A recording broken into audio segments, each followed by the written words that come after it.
E essa é a palavra de hoje. Se você caiu de paraquedas aqui hoje, veio nos visitar, nós estamos falando sobre um dos temas mais controversos que existe dentro do cristianismo em relação à nossa cultura atual, que é essa parte da sexualidade e da visão cristã de sexo. Então, se você não acredita nisso ou você entende que isso não tem nada a ver para você, não tem problema, mas é muito bom você saber o que seria essa visão cristã, o que as Escrituras dizem e o que Deus nos mostra a respeito disso, não é verdade? Então, é isso que nós estamos compartilhando. Nós começamos na semana passada, o Renatinho falou um pouquinho sobre sexualidade, que a nossa sexualidade não nos define, né? As nossas afeições e desejos, elas não nos definem, mas o que nos define é o que o Senhor nos chama, ou como o Senhor nos vê e para que Ele nos criou. E aí, hoje nós vamos falar sobre esse tema controverso, que é o templo do corpo. Se alguém te perguntasse qual que é a importância do corpo para você, o que você falaria? É interessante que, por muito tempo, João, eu tratei o meu corpo como algo separado das minhas emoções, da minha espiritualidade, né? Como se eu conseguisse agir no corpo de uma forma diferente da minha espiritualidade, ou do meu coração, dos meus sentimentos. Até que Deus foi ministrando no meu coração e isso mudou. Mas talvez você está aqui hoje e ou você já teve esse entendimento, mas deixou isso cair, ou você precisa ter isso reforçado, ou é bom saber mais, ou é uma coisa nova para você. E eu queria que Deus nos desse muita graça para apresentar isso para você, principalmente para quem está tendo contato com isso pela primeira vez, porque, sem perceber, muitas vezes a cultura nos leva para alguns lugares. Por exemplo, na nossa cultura tem uns caminhos perigosos, por exemplo, em que nós podemos idolatrar o corpo. Então nós vivemos para a aparência, vivemos para o desempenho, vivemos para os prazeres, e isso é reforçado pelas redes sociais, não é verdade? E temos muitos problemas, né, hoje ligados à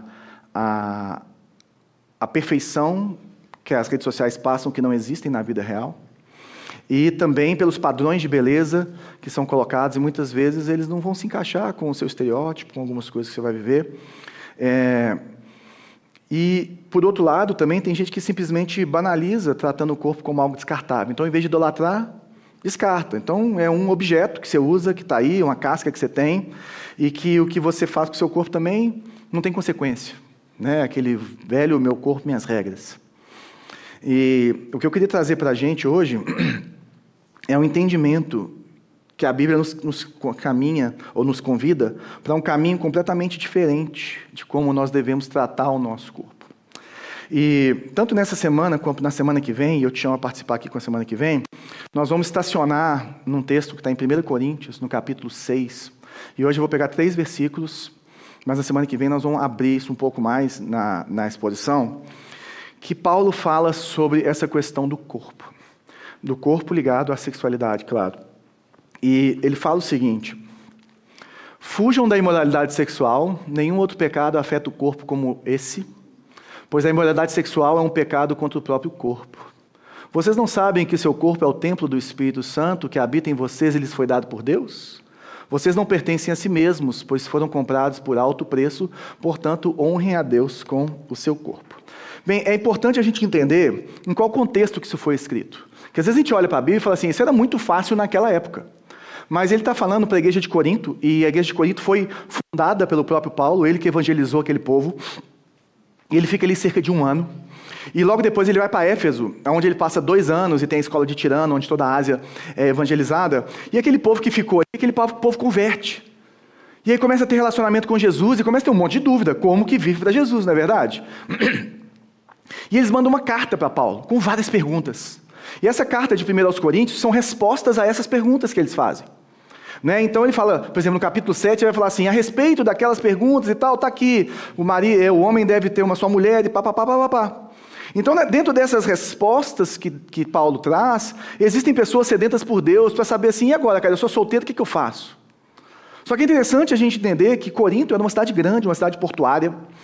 Falam que em Roma existiam mais escravos que pessoas, mas falam que em Corinto existiam mais deuses do que pessoas. Existiam vários templos para deuses pagãos, onde as pessoas se consagravam a esses deuses, e muitos desses cultos a esses deuses eram cultos eróticos em que existiam sacerdotisas e sacerdotes que se prostituíam e faziam sexo com as pessoas para tentar adorar a esse Deus que eles estavam buscando. Então isso era muito comum. Na sociedade romana você tem o paterfamília, e o paterfamília ele tinha direito sobre toda a sua propriedade. E a propriedade dele era a mulher dele, os escravos, e o escravo ele não tinha direito de falar não, por exemplo, para o seu paterfamília se ele quisesse ter sexo com o próprio escravo. Se ele quisesse ter sexo com a esposa do escravo, com a filha do escravo, com o filho do escravo. A mulher do paterfamília, ela deveria ter sexo só com ele, ter intimidade só com ele, mas ele poderia ter quem ele quisesse. E era tão pesado esse negócio para a mulher no meio romano, que muitas vezes nasciam filhas, mulheres, e o que eles faziam? Pegavam essas bebezinhas e colocavam numa parte da casa que era virada para a rua, como se fosse uma vitrine, para qualquer pessoa que passasse, pegasse esse bebê e levasse embora, porque eles não queriam.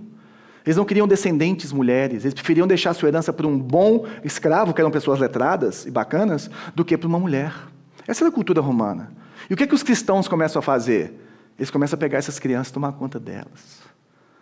Eles começam a trazer uma visão da sexualidade completamente diferente daquele povo, daquilo que foi visto, dando um valor para a mulher que tem o mesmo valor que o homem. Você vai ver em 1 Coríntios no capítulo 7, logo no próximo capítulo, que não fala só do prazer do homem, fala do prazer da mulher. Que o homem tem que dar prazer para a sua mulher durante o sexo, dentro do casamento. Então ele inverte essa questão e começa a colocar o homem e a mulher no mesmo lugar, com o mesmo valor diante de Deus. Minha filha, se você é mulher e se você tem direitos, dá graças a Deus por Jesus Cristo e pelos seguidores de Jesus Cristo. Eu não sei se você sabe, até a revolução feminista, né? Primeiro impulso do feminismo, ele começa numa igreja metodista no estado de Nova York, onde as mulheres queriam ter o direito de votar, ter os mesmos direitos que os homens. Isso começa dentro da igreja, de mulheres que sabiam do seu valor. Aí depois vem a Simone de Beauvoir, se lá fala o nome dela, e distorce essa história. Mas isso parte de um desejo digno da palavra de Deus, que valoriza a mulher. E aí ele começa a trabalhar essa questão do tempo. Então é dentro desse contexto, desse burburinho, dessa sexualidade que Paulo está escrevendo. Não é, é muito diferente do hoje, porque hoje a gente tem o selfie, né? O selfie é algo que é criado, é dentro de mim, e o importante para o selfie moderno, na cultura moderna, é que você tenha a liberdade para fazer o que você quiser. Isso que é liberdade. Mas Paulo fala, não é assim. As coisas funcionam de uma forma diferente para Deus. O seu corpo é templo do Espírito Santo, e nós temos que honrar a Deus com o nosso corpo. E para entender o que Paulo está falando, então a gente tem que começar a dar ré. E o primeiro lugar que a gente precisa cair é na própria criação do homem, né, por Deus. E em Gênesis fala, então o Senhor Deus formou o homem do pó da terra, soprou fôlego de vida em suas narinas, e o homem se tornou ser vivo. Se você é um crente antigo e está aqui, você já deve ter ouvido uma afirmação que fala que você é um espírito que habita num corpo e tem uma alma. Você é um espírito que habita num corpo e tem uma alma. Essa afirmação, ela é imprecisa, para não falar incorreta na minha visão. Por quê? Porque o homem, o que é o homem? O homem é a junção do pó da terra e do fôlego de vida. O homem é a junção de algo externo, material, que Deus faz o seu corpo com a alma, com a interioridade dele, com esse sopro de Deus dentro dele, que traz vida para esse corpo. Então, o que nós precisamos de entender nesse primeiro momento, e o primeiro ponto que eu quero trazer para a gente, é que na união do corpo físico com o eu interior, esse mistério que existe dentro de nós, é que tem um ser vivo, completo e integrado. E nós precisamos saber que a gente não, funcionou, que o seu corpo não é uma casca, o seu corpo é parte de quem você é. E às vezes a gente trata o nosso corpo como se fosse uma casca, como se fosse algo desprezível. O que é importante é você, que é um Gasparzinho aí dentro de você, né? E que vai sair voando por aí depois que esse corpo for enterrado, deitar na flor. Mas é interessante que o próprio Deus, lá em Gênesis 3, então a gente tem Gênesis 1 e 2 da criação, ok? E Gênesis 3 o homem cai. E quando o Deus amaldiçoar o homem por causa do pecado, Deus chama o homem de uma coisa bem interessante. Passa aí para mim, pessoal, que não está passando. Agora foi, agora funcionou. Vamos embora. Nessa não. Aí. Com o suor do seu rosto você obterá alimento, até que volte à terra da qual foi formado, pois você foi feito do pó e ao pó voltará. Então isso aqui é Deus falando com o homem. Falando assim, cara, porque você caiu, porque você pecou, o seu trabalho vai ser mais penoso. Você vai suar mais para trabalhar, você não vai ter uma produtividade tão boa. E além disso, você vai morrer. Você não vai mais ser eterno. E nas traduções mais antigas é interessante que Deus chama Adão e fala assim, Adão, tu és pó. Então se o seu corpo não é você, como é que Deus pode chamar de corpo, de pó? Deus está falando assim, você é pó, Adão. Você é pó, você foi feito do pó. O seu corpo também é você. E aí sim, Paulo fala que também o corpo ele pode ser tratado como uma casa. Vocês não sabem que seu corpo é o templo do Espírito Santo que habita em vocês e que lhes foi dado por Deus? Vocês não pertencem a si mesmos. Então ele começa a trazer essa questão de templo, de habitação de Deus. Eu vou falar de templo um pouquinho mais para frente, que eu quero trazer mais essa complexidade, porque realmente é complexo, o eu interior e o eu exterior. E é interessante em Romanos capítulo 7, que Paulo ele começa a trazer um problema dele com ele mesmo, ele começa a discutir com ele mesmo, sobre a dificuldade que ele tem de viver para Deus. Então ele tem vontade de fazer o que é certo, mas ele faz o que é errado. Ele tem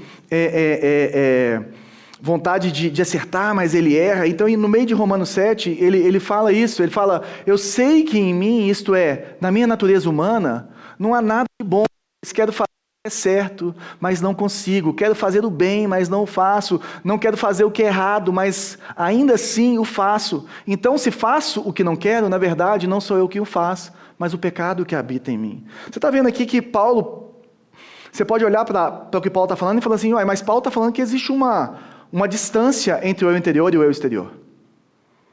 Só que, quando ele fala que natureza humana, e nas traduções mais antigas fala carne, a minha carne. Às vezes a gente acha que carne é esse corpo físico que você pode tocar. Só que nem sempre na Bíblia, quando fala carne, está falando do seu corpo físico, mas sim da sua natureza pecaminosa. E sim desse seu desejo interno por pecado, essa sua atração pelo pecado. O corpo físico tem essa atração atrapalhada, desordenada pelo pecado, mas o nosso interior também tem. O nosso desejo, muitas vezes é um desejo que não agrada a Deus, tanto é que Jesus fala que a gente pode pecar olhando, desejando o que a gente não deveria desejar, não é verdade?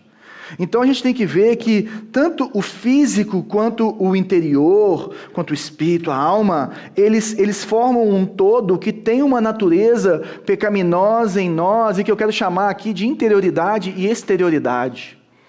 Dentro da visão cristã, nós temos alguns que defendem o que a gente chama de tricotomia, que é corpo, alma e espírito, e outros que têm uma dicotomia, que é uma interioridade, alma e espírito juntos, e exterioridade, o corpo. Eu acho ótimo os dois, não tem problema com nenhum dos dois, até que às vezes fica mais fácil você explicar as coisas, mas eu gosto que nós entendamos que existe um interior e existe um exterior. E eu posso me relacionar com isso, eu preciso me relacionar com isso. É interessante que Paulo, ele fala disso, né? E ele traz essa complexidade quando ele começa a tratar do corpo como ele e como eu. Então ele fala assim, olha, em minha natureza humana não habita, não há nada de bom. Não sou eu que faço. Então assim, é o meu corpo. É a minha natureza pecaminosa, é algo distante, é o ele, né? Mas também ele fala assim, mas eu quero fazer o bem, e eu desejo, então é o eu. Então Paulo entende essa complexidade, que existe um interior e um exterior, e essas coisas se comunicam.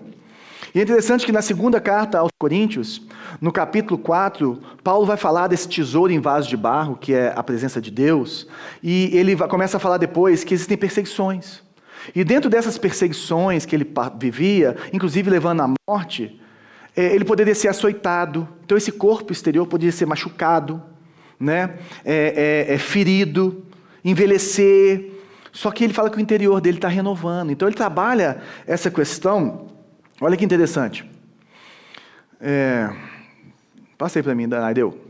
Por isso, nunca desistimos. Ainda que nosso exterior esteja morrendo, o nosso interior está sendo renovado a cada dia. Olha que interessante. Ele começa a falar que existe um homem exterior, ou seja, o nosso corpo, ele se corrompe ou ele é corrompido. Ele morre. Não sei se você sabe, mas o ser humano foi feito para ser eterno. Por isso que a gente não sabe lidar com a morte. Por isso que por mais que você se prepare, por mais que você pense, por mais que você não sabe lidar com a morte.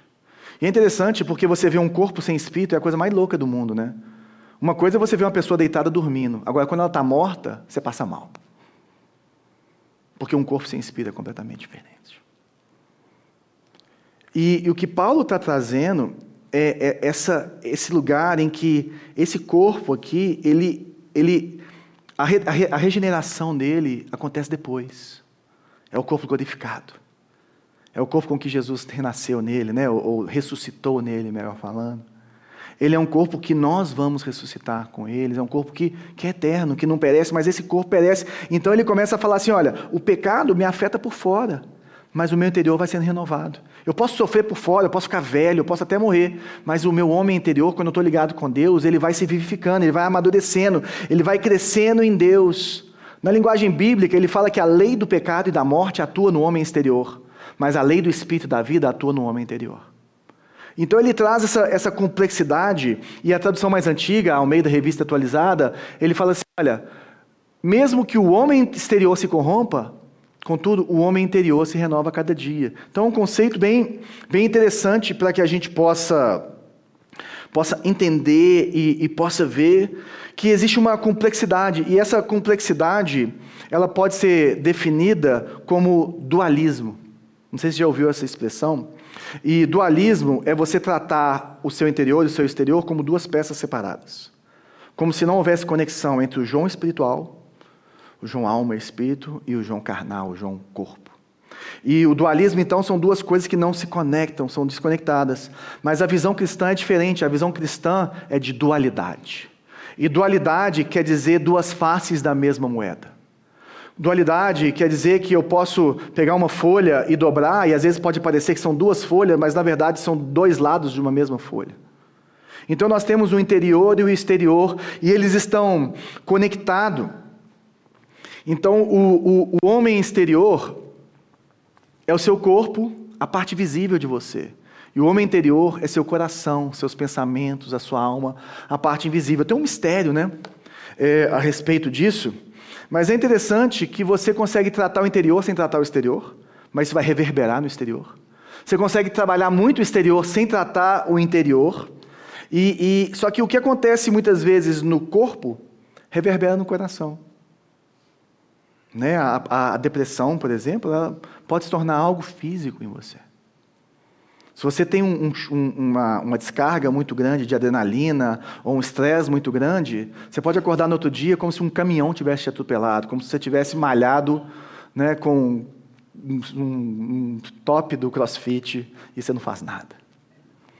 Então, tanto o que acontece no corpo reverbera no coração, como o que acontece no coração se torna visível no corpo. Quando a gente, às vezes, lida com pessoas que estão fazendo automutilação, né? Estão se cortando, alguma coisa, e temos muitos psicólogos aqui que sabem disso. Por que a pessoa se corta?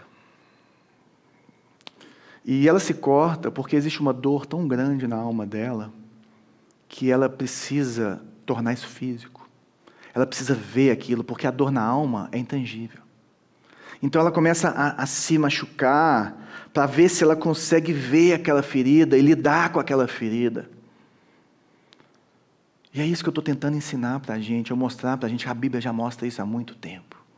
Já nos ensina a respeito disso há muito tempo. Eu tenho uma superfície, mas eu tenho uma profundidade, e no meio dela tem um centro, e o centro é o meu coração é quem eu sou, mas quem eu sou também engloba a minha outra face, que é o meu exterior, que é o meu corpo físico. E Paulo não inventou isso não, gente. Isso já estava na sabedoria bíblica há muito tempo. Provérbios 4:23, sobre tudo que você deve guardar, guarda o coração, porque dele procedem as fontes da vida. Ele está falando assim, olha, acima de tudo, sobretudo, o mais importante na minha vida, o mais importante na sua vida é você lidar com o seu eu interior e você saber lidar com ele, com o seu homem interior, com o seu self, porque ele vai reverberar no seu exterior, ele vai reverberar na sua vida. Só que hoje nós temos uma distância entre o eu interior e o eu exterior enorme. É ou não é verdade? Agora, de onde que vem essa distância? Ou o que gerou essa distância? Essa distância foi gerada pelo pecado. Então, quando o homem peca, quando o homem cai, quando o homem se separa de Deus e se afasta de Deus, o pecado ele cria um descompasso, ou melhor, uma ruptura entre o eu interior e o eu exterior. E aí eu começo a querer esconder o que está lá dentro do lado de fora. O que o homem faz? Porque a primeira coisa que o homem faz na hora que ele peca, ele esconde de Deus, ele percebe que ele está pelado, e ele se cobre com folhas, né, de figueira, eu acho, não importa, mas ele se cobre por quê? Porque ele cobre a sua própria nudez. Então o que o pecado faz? Faz com que nós comecemos a esconder as nossas imperfeições. E ficar afastando isso. É interessante que quando Samuel tinha que ungir Davi, e estava procurando Davi, Deus fala com ele, né?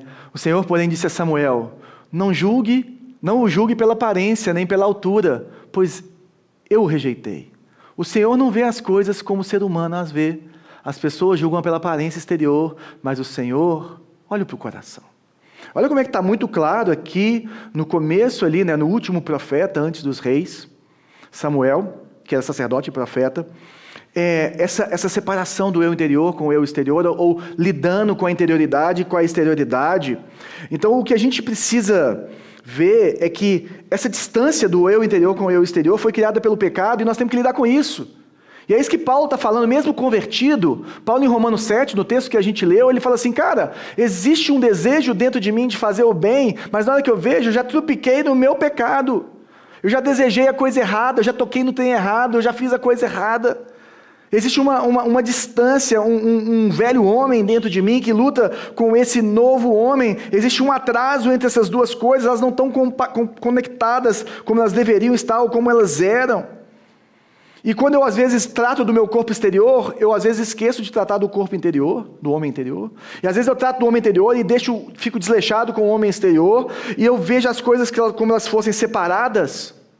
E eu tenho alguns exemplos para te dar. Por exemplo, o que é um hipócrita? O hipócrita é alguém que é feio por dentro e bonito por fora. Ou ele é de um jeito por dentro e do outro jeito por fora. Tem gente que é feia por fora e bonita por dentro. Não é não que a gente fala assim, que tem gente que Deus foi lá e fez bonitinho, né, e caprichou. E tem gente que Deus fez. Não é verdade. Mas tem gosto para tudo. Tem vezes, gente, que você quer chorar, mas você dá um sorriso para despistar. Tem hora que as mulheres estão acabadas e ela joga aquela make, né? Aquele batonzinho, e faz aquela cara de maravilhosa, e chega na roda de amigas, toda sorridente, mas lá por dentro você está detonada.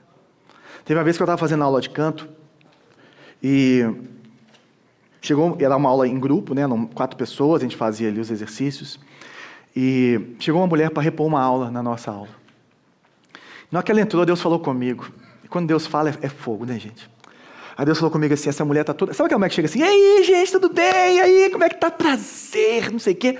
Aí Deus falou comigo, tá vendo? Ela está toda sorridente? Ela está destruída por dentro. Eu falei assim, ok. Aí Deus falou assim, você vai falar com ela. Aí você fica, não sei se vocês têm isso, né?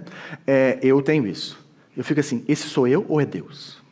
Aí eu fico naquela guerra. Falo, Deus, eu falo ou não falo? É você, me dá mais um sinal. Me mostra. Só que ficou reverberando na minha cabeça aquele negócio assim, é melhor você passar vergonha na frente dos homens do que deixar de fazer as coisas que Deus te manda fazer. Aí eu falei assim, eu vou falar com essa mulher. E eu fiquei esperando o momento. E aí essa mulher resolve sair mais cedo, sai despedindo de todo mundo. Eu falei, peraí. Deixa eu falar um negócio com você. Deus me falou que você está sorrindo, mas aí dentro de você tem uma dor muito grande. Mas Ele falou para você levar o seu jugo, o seu peso, a sua dor para Ele, porque o fardo dele é suave. Ele quer cuidar da sua dor. Ela quase desabou, quase chorou, recompôs, obrigado, e saiu e fechou a porta. E na hora que ela fecha a porta, a minha professora Aida Couto, ela chega assim para mim, Joãozinho, você não tem noção. Eu falei, o que foi? Ela falou assim, ela acabou de perder 2 filhos em 1 ano. E o marido está culpando ela porque um deles foi de acidente de carro e ele que deixou o menino viajar. Eu falei, uau. Eu estou te contando essa história porque existe um descompasso entre o dentro e o fora. E o cristão, ele precisa entender isso. Entender que existe uma tensão por causa do pecado. Existe um problema nessa dinâmica que Jesus Cristo morreu na cruz por isso. E que Ele quer resolver essa história com a gente. E que Ele quer nos fazer inteiro de novo. Jesus não morreu só para você ter a salvação, não, meu irmão. É um Cristo todo para um homem todo. Jesus liga para o seu corpo, está tudo conectado. Gente, quando você recebe um abraço ou um aperto de mão, isso vai lá no seu coração. Eu, por exemplo, sou super abracento. Né? Adoro dar um abraço de urso nos outros, apertar e tudo mais. Principalmente quem eu tenho mais intimidade. E tem gente que talvez não me conhece, às vezes fica meio sem graça comigo, né? Agora, quem me conhece já se joga, né? Até gente que não gosta de abraço, já vem, sabe que a gente tem aquele abraço. Agora, principalmente mulheres, você já recebeu abraço que você não se sentiu bem? Você já recebeu olhares que você não se sentiu bem? Você já recebeu apertos de mão que a pessoa estava te tratando de uma forma que você não queria, ou que você não desejava, mas era apenas físico? Não é verdade? Não, porque está tudo conectado. Está tudo conectado. Então, eu posso tratar o meu eu como um objeto. Existe essa possibilidade. Mas o objeto é para ser usado. E eu preciso tratar o meu eu exterior como o eu mesmo. Alguém que tem que ser conhecido. Alguém que tem que ser amado. Alguém que tem que ter comunhão, que lida com relacionamento.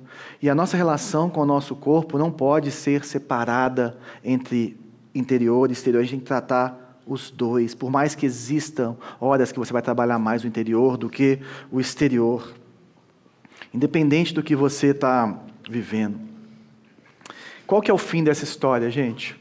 O fim dessa história, está aqui de novo, voltar ao pó. O fim dessa história, que quando Deus falava vai voltar ao pó, Ele está falando assim, Adão, você vai morrer.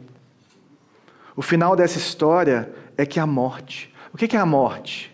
A morte é o seu corpo já não se expressar mais.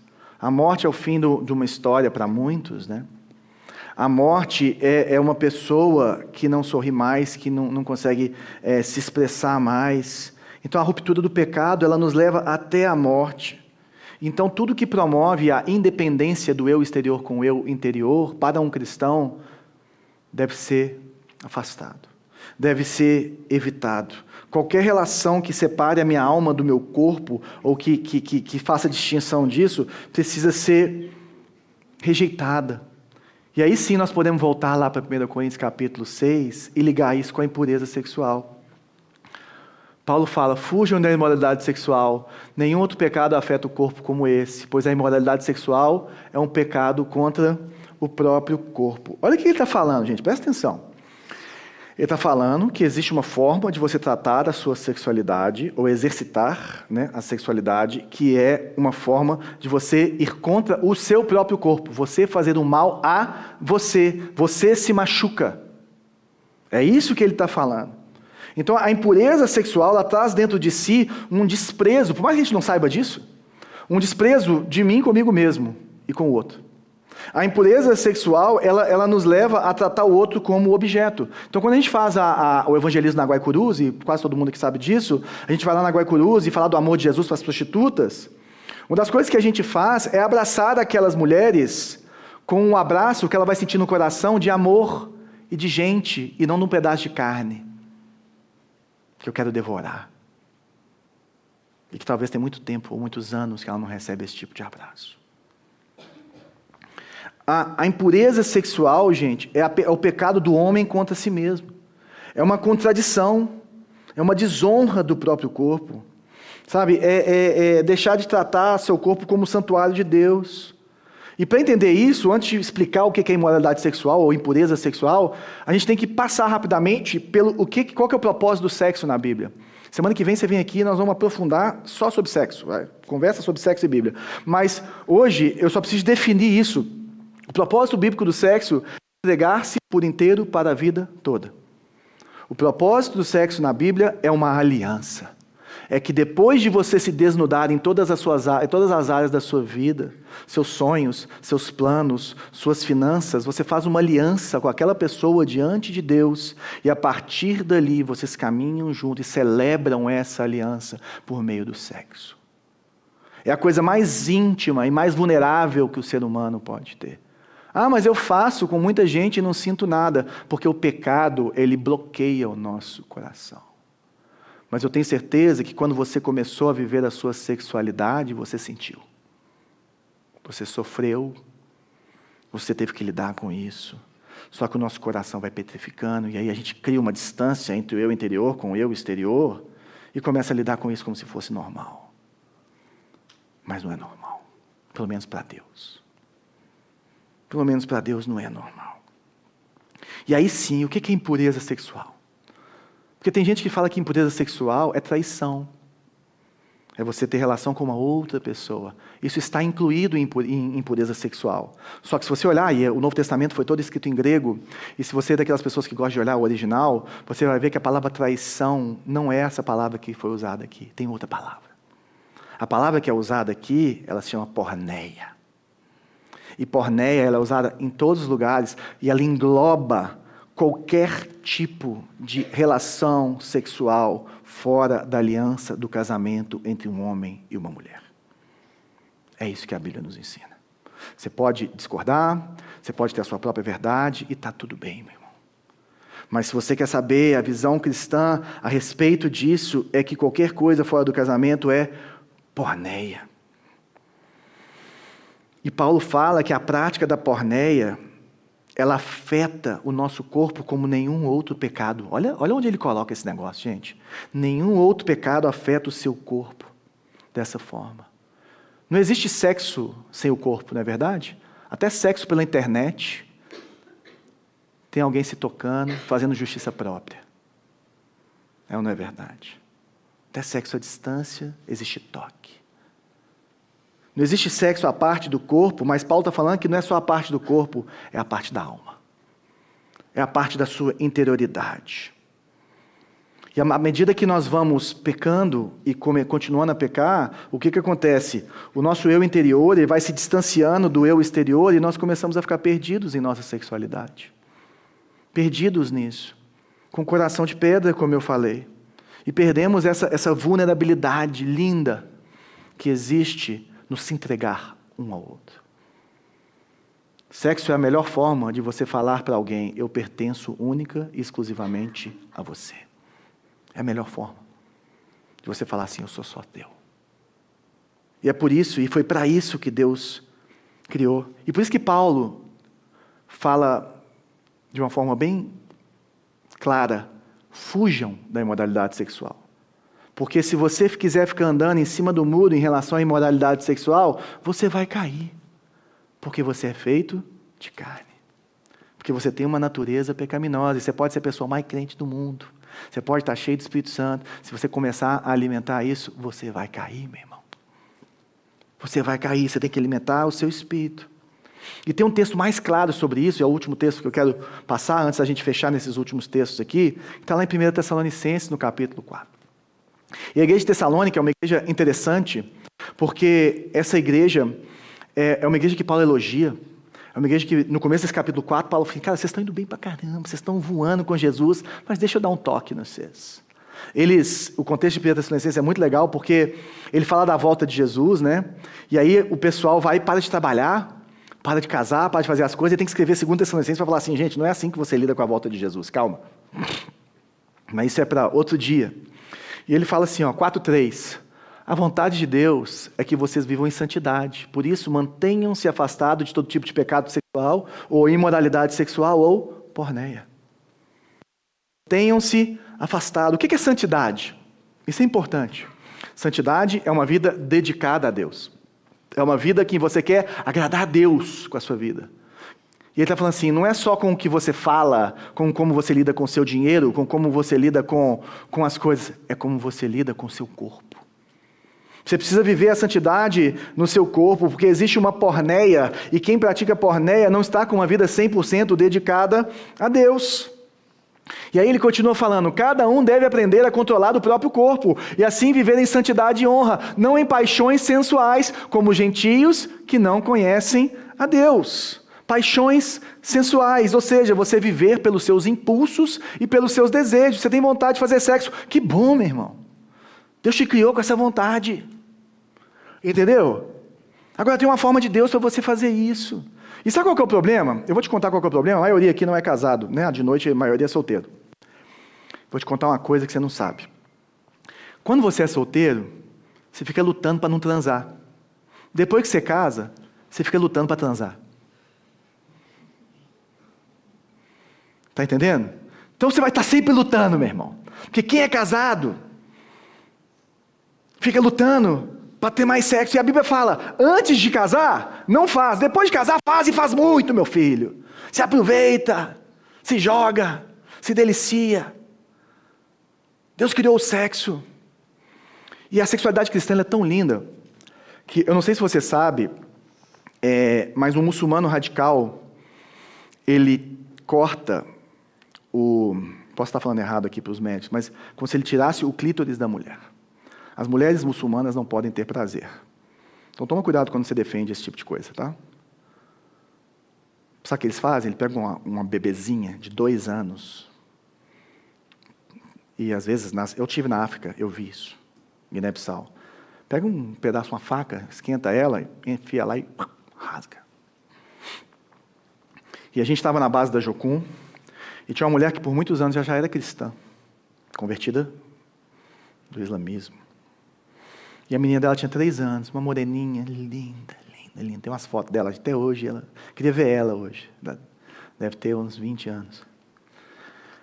E ela queria circuncidar a filha nesse sentido. E os líderes da base chamaram ela e falaram assim, se você fizer isso com a sua filha, nós vamos te expulsar da base. Você não vai poder conviver com a gente, porque isso não se faz com a sua filha. Ela tem o direito de ter prazer sexual no momento e na hora de Deus. Essa é a visão cristã, gente. Ela é muito mais elevada, muito mais linda do que as outras. Às vezes a gente olha de fora e fala assim, que povo retardado. Mas pelo contrário, eu já pensei isso, tá?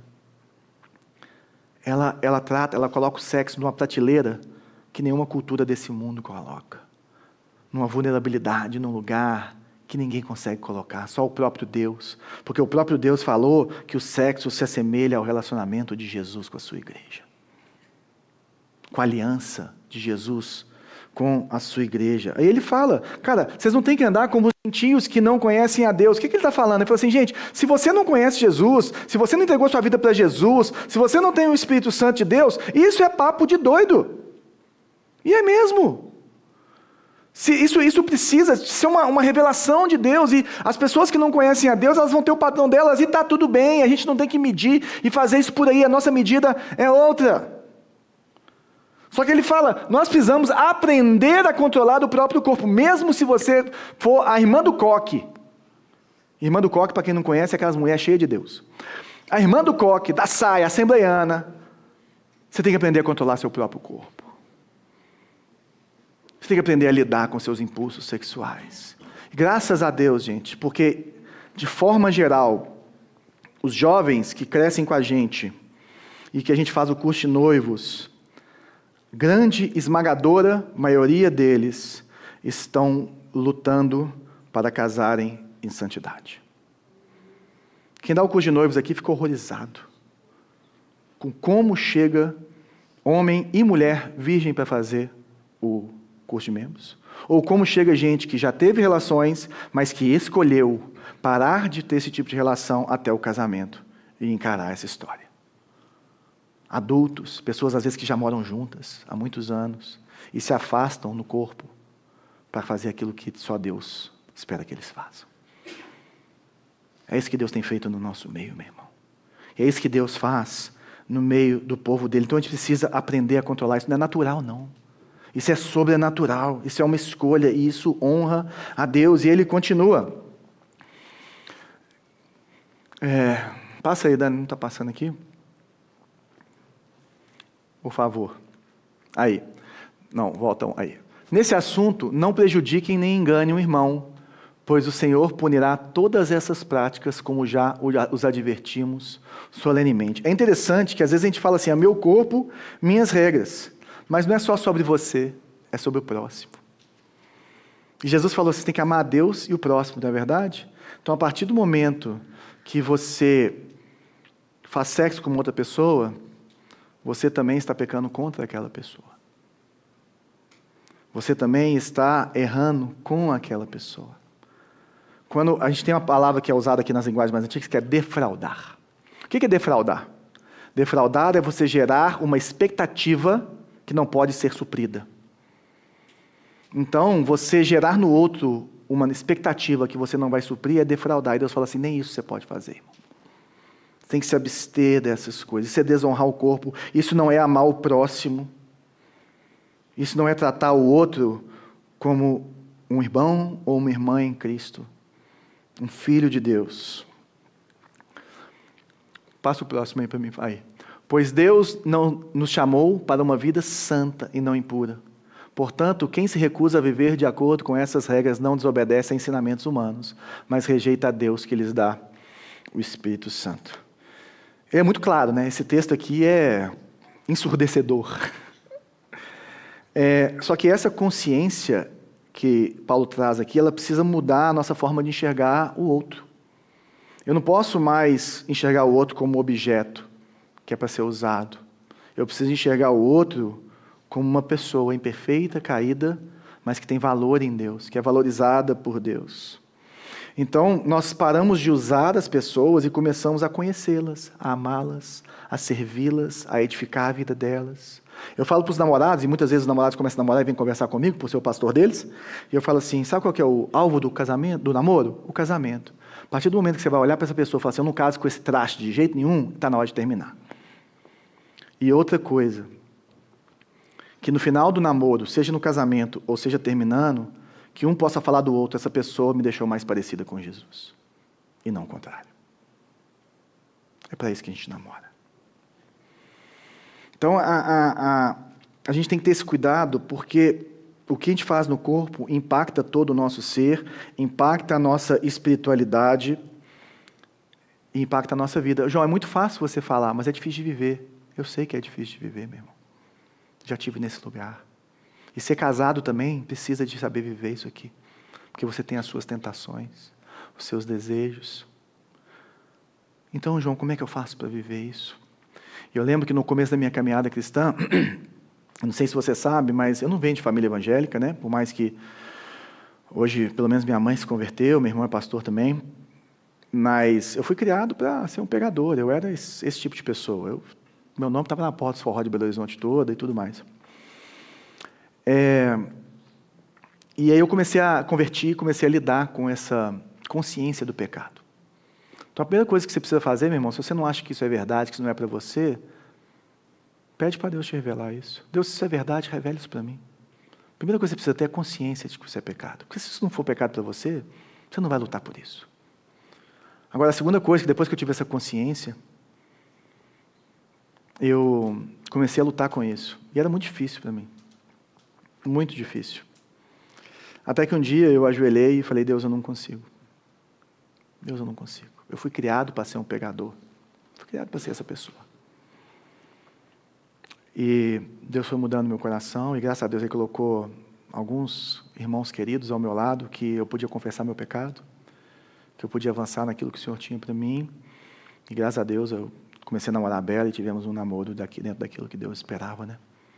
Até o nosso casamento. Agora, qual que é o segredo, João? O segredo está aqui nesse texto. Deus lhes dá o seu Espírito Santo.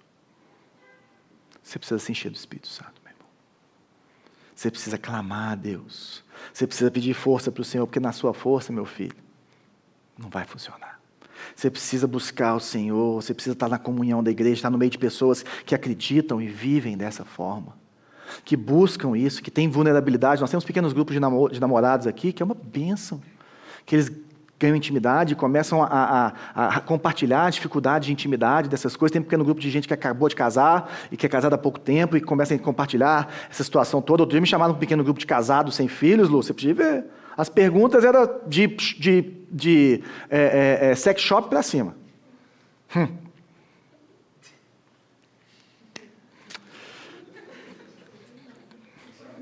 Próxima, antes que eu fale mais.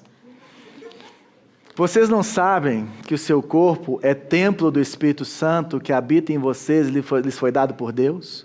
Se alguém te fizesse essa pergunta e falasse assim, você não sabe que seu corpo é Espírito Santo e te foi dado por Deus, o que você falaria? Porque é interessante que apesar dessa ruptura, apesar desse terror todo que eu te mostrei, dessa dificuldade, porque a nossa cultura é completamente ao contrário disso, apesar disso tudo, Deus valoriza o corpo e Jesus não desistiu de você, meu irmão. Apesar disso tudo, Ele fala assim, olha, vocês são templo do Espírito Santo. E é interessante porque essa palavra templo aqui no grego, ela é a mesma palavra que é usada para falar do templo de Jerusalém, o templo mais santo que tem. E o que acontecia no templo, gente? Gente, o templo é do céu na terra. O templo é o lugar da presença de Deus. As pessoas, elas caminhavam dias para poder passar um tempo ali nas festas, diante da presença de Deus no templo. O templo só tinha coisas que eram usadas exclusivamente para Deus. Era um lugar onde era tudo limpo, tudo separado, tudo consagrado. Era aquele lugar de reverência. Eu estava em Trancoso há 2, 3 dias atrás, e eu fui lá no quadrado com a Bela e com os meninos, e aí nós fomos entrar naquela igrejinha que tem lá no meio do quadrado, e aí nós entramos, e a gente era igual crente, né? Olhando como se estivesse vendo um museu, né? E entramos lá, e aí o pessoal entrando, e entrando com o pé direito, né? Igual jogador de futebol em campo. Então assim, e o povo entrando, aí eu lembrei disso, falei, gente, esse lugar é sagrado para esse povo. Agora, Deus está falando assim, o seu corpo é sagrado. Sabe essa reverência, esse lugar da habitação de Deus, esse lugar que tudo é dedicado a Deus. Deus falou assim, isso são seus ossos, isso é sua alma, isso é sua pele, isso são seus órgãos. Tudo isso, se você é cristão, deve ser dedicado a Deus, e Deus escolheu morar dentro de você, meu irmão. Isso precisa mudar tudo, porque a presença de Deus está em nós, e não fora. A presença de Deus não está em lugares feitos, mas dentro do povo dele. E ele fala, você foi comprado e resgatado do pecado por Jesus. Essa questão do corpo para Deus é tão importante, que Jesus morreu na cruz e Ele pagou os preços pelo nosso pecado, não foi na alma, foi no corpo. Lógico que impactou tudo, ele fica desesperado, ele fala, meu Deus, por que me abandonou? Ele soa sangue ali no Getsemane, quando ele começa a sentir o peso desse pecado nele. Gente, a experiência de culto é uma experiência de dentro e de fora. Arrepio, presença de Deus, toque de Deus, sabe? Por isso que a gente fala que não tem culto online, porque a experiência, ela passa pelos sentimentos, pelo corpo, por aquilo que você vê, que você ouve, ela é completa, a experiência do culto é completa. E a experiência com Deus é completa, e Jesus pagou o preço na cruz, no corpo físico dele. O corpo importa para Deus. E Jesus, depois que ele morreu na cruz, ele não virou um Gasparzinho. Jesus ressuscitou com o corpo glorificado. E está com o corpo glorificado até hoje, nesse mistério. Como é que ele fica sumido, a gente não vê, isso aí a gente não vai saber. Mas o que eu sei é que quando a trombeta tocar e Jesus aparecer, os mortos vão aparecer nos seus corpos. Não vai ter nenhum Gasparzinho nessa história, porque o corpo faz parte de quem você é. Só que Ele vai te dar o corpo glorificado, que não morre mais, que não peca mais. Vai ser assim com cada um de nós que estivermos no Senhor. Então a gente precisa de lembrar que tudo o que eu faço com o meu corpo é espiritual. E que o que eu faço com o meu corpo é um instrumento para Deus, para servir a Deus. É um meio que eu tenho para glorificar a Deus. E se você é crente, você não precisa e nem deve fazer tudo o que você sente e tudo o que você deseja. Viva para o Senhor, porque você foi comprado por um alto preço. Eu vou te dar uma dica. Passa aí para a gente, por favor, que hoje o bichinho aqui me deixou na mão. Se desonra a Deus, não faça, não vá, não olhe. Se desonra a Deus, não faça, não vá, não olhe.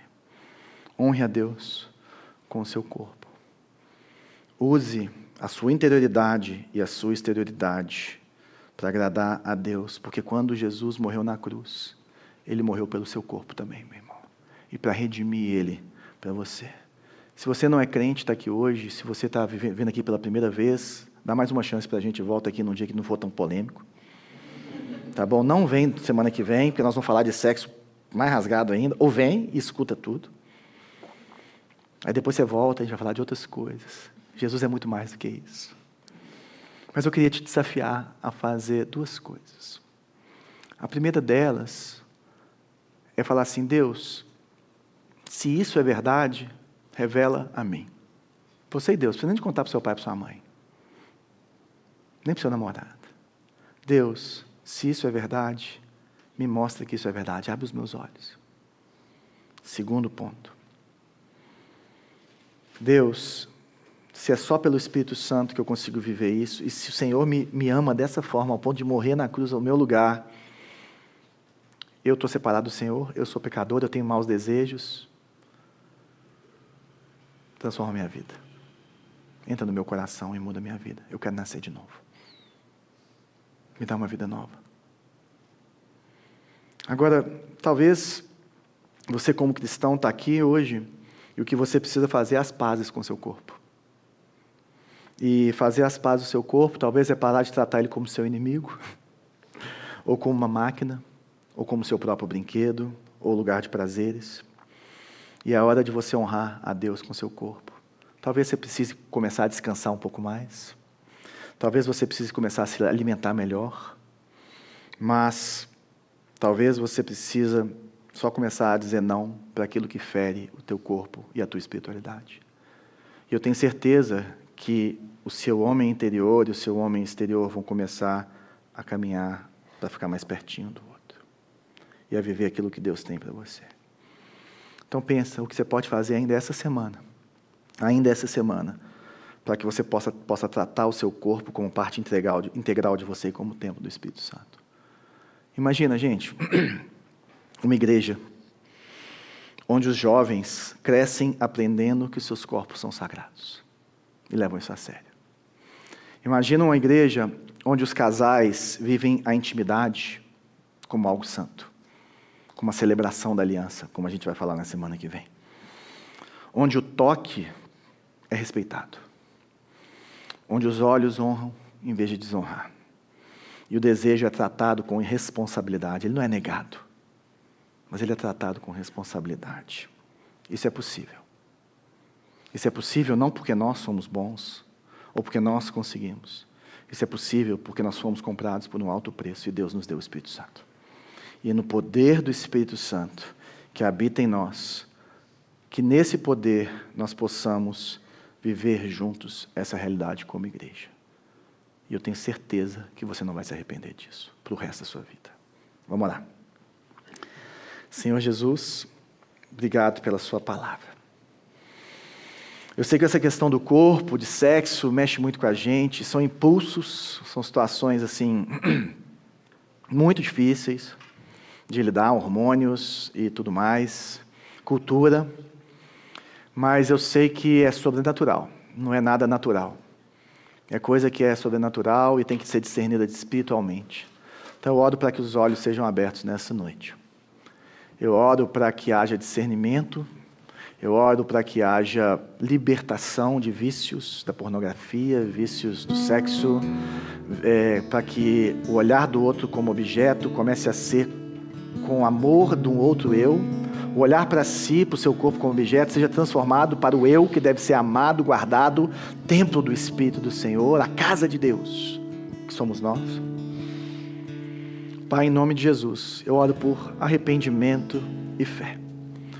Eu oro por vida, e vida em abundância, que vem por meio de vidas consagradas ao Senhor.